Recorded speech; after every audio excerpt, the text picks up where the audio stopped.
L'era del pala indoor è iniziata. Numerose le gare in programma nell'ultima settimana e molti gli atleti che hanno voluto testare di persona la pista e le pedane del nuovissimo impianto padovano.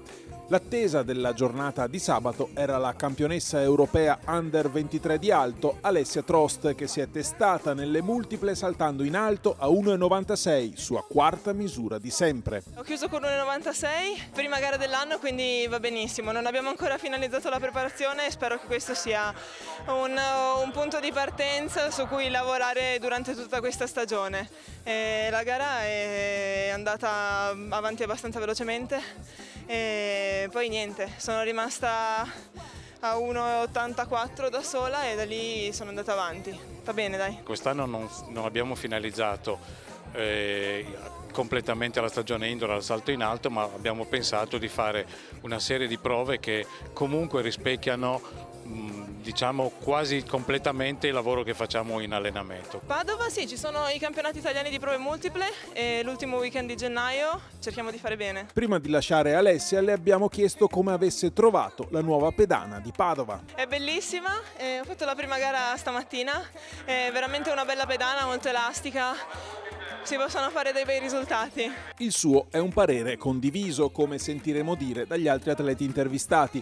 Quel che è certo è che d'ora in avanti con il pala indoor l'atletica leggera in Veneto avrà una marcia in più. Siamo arrivati a un punto di partenza che dovrebbe effettivamente ulteriormente stimolare e lanciare l'atletica veneta. L'entrata in funzione di questo impianto, che da 10 anni è atteso, darà certamente un contributo all'attività. Ed il Comitato Regionale Veneto ha già in programma una serie di appuntamenti tecnici di primaria importanza all'interno della nuova struttura, ubicata fra l'altro proprio al centro della regione. Concluderemo il corso istruttori all'inizio di febbraio con gli esami. Qui verrà svolto una serie di lezioni per l'approccio all'atletica per la categoria esordienti, quindi una serie di tecnici veneti si troveranno qui avendo a disposizione questo impianto per poter fare tutta una serie di attività per i piccolissimi, e anche i prossimi raduni regionali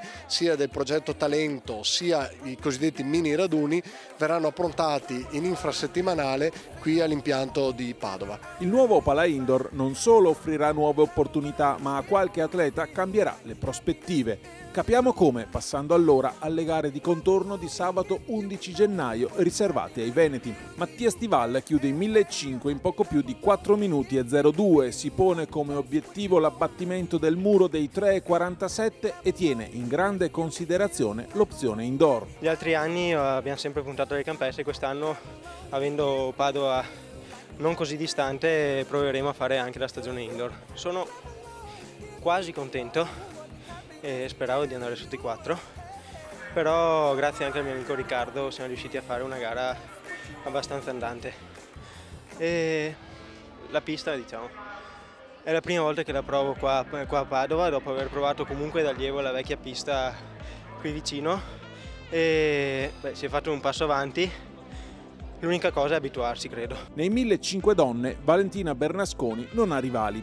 Chiude in 4:32,35 e si augura un'altra stagione ricca di sorprese. Dopo essere diventata mamma è arrivata anche la maglia azzurra. Sono la prima ad essere rimasta allibita quando mi hanno chiamato, e sarà perché comunque è stata una gioia tutto quanto, l'ho vissuta bene, la bimba è buonissima, i nonni, il papà sono a disposizione sempre, mi danno manforte per allenarmi e tenermi la piccola. Sta andando bene anche tutti gli allenamenti invernali, ho avuto anche la fortuna di non essermi mai fatta male, nessun acciacco né niente, quindi speriamo che sia un buon inizio. E grazie anche alla pista Padova che finalmente è vicina, quindi è più facile venire qua che ad Ancona sempre, insomma, anche avendo la bimba. Spazio anche ai salti con il lungo maschile, miglior misura per Mattia Beretta di Assindustria Sport Padova, che salta 6,83 davanti a Nicola Stademo 6,79 e Patrick Pandolce a 6,76.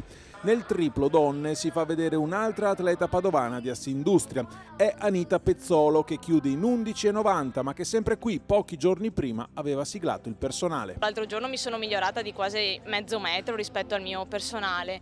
La pista è molto buona, però ovviamente bisogna cercare di capirla e di sfruttarla al meglio. Oggi non sono riuscita più di tanto perché comunque eravamo in poche, quindi saltare con questa frequenza, cioè non fa bene, diciamo, passare i salti non me la sentivo, quindi li ho fatti tutti ugualmente.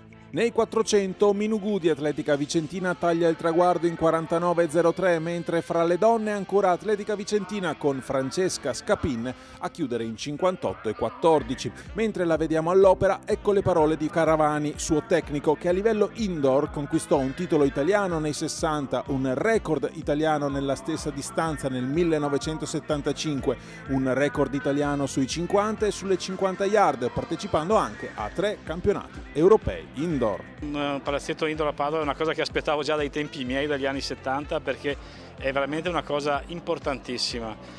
A metà stagione invernale è importante fare dei test per la preparazione estiva ed è importante perché si riescono a fare delle cose al caldo, in condizioni ideali, e potendo sfruttare un impianto come questo, che è una cosa veramente eccezionale. Erano 2 anni che non correvo un 400 e come prima esperienza anche nella struttura nuova mi sembra abbastanza bene. Noi non abbiamo finalizzato l'allenamento alle indoor ma piuttosto alle outdoor e quindi non so, di migliorarmi sempre di più e di restare tra le prime in Italia, diciamo. E per chiudere, ecco il salto con l'asta donne.